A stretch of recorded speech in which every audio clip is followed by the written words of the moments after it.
The year is 104 of our era. The sun, a merciless god of brass and fire, reigns supreme over the scorched earth of his. Before us, a serpent of steel and leather rides across the endless dunes.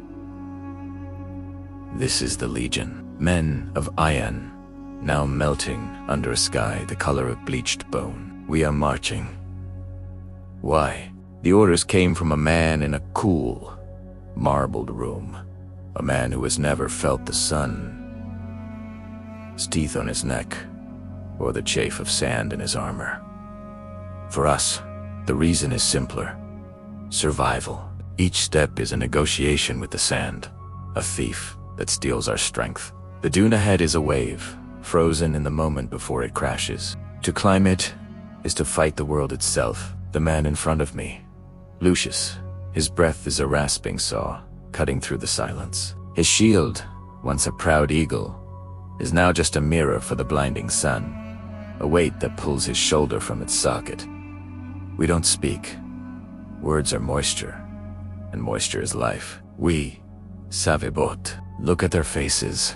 Young Gaius, barely a man, his boyish bravado boiled away, leaving only the salt stains of tears he won't shed. His eyes fixed on the horizon, search for an end that never comes. He's thinking of home, of green hills and cool streams.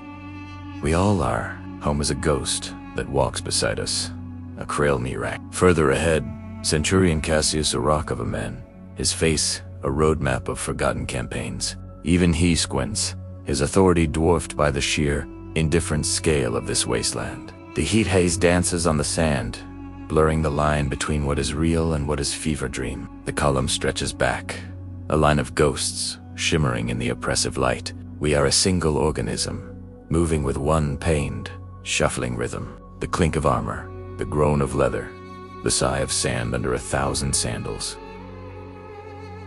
This is our symphony of suffering. Our armor, designed for the cool forests of Germania, is now an oven, slow roasting us in our own sweat. The metal blisters, the skin.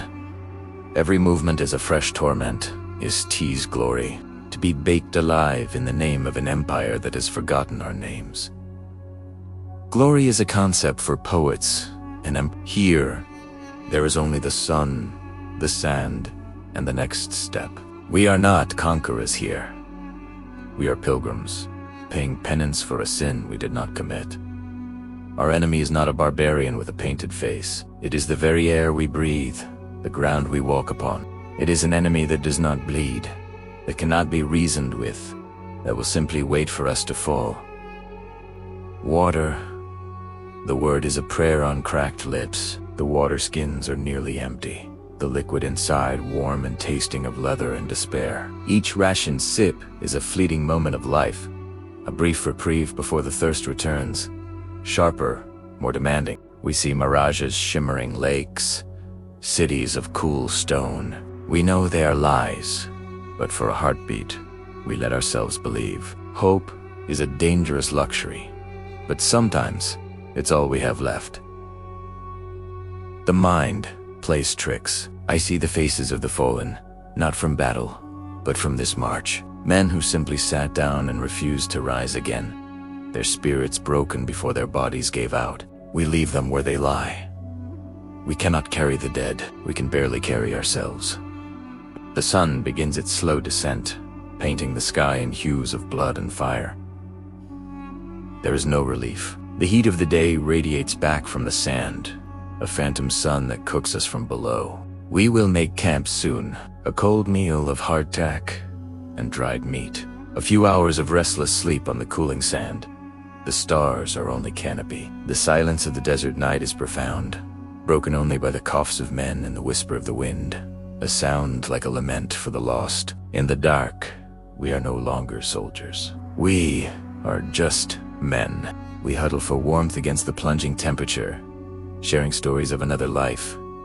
A life with wives, children, farms. A life where water flowed freely and the sun was a friend. These stories are our most precious possessions, more valuable than any plundered gold. They remind us of who we were and who we might be again, if we can just survive this. We are a brotherhood forged not in the fire of battle, but in this crucible of endurance. The man next to you is not just a comrade.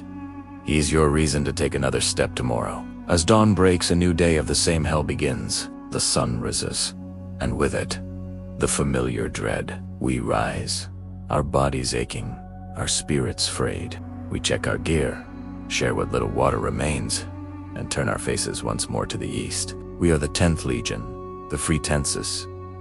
We have faced down kings and shattered armies. But this is a different kind of war, a war of attrition against the world itself. We march on, not for the eagle, not for the emperor, not for glory. We march because to stop is to die. We march because somewhere, beyond this shimmering hell, there is an end, and we will meet it standing. Thank you for joining this journey into the past. If you were moved by the trial of these legionaries, please consider liking this video and subscribing for more immersive stories from history. Your support helps us bring these forgotten moments back to life. Until next time, walk with purpose.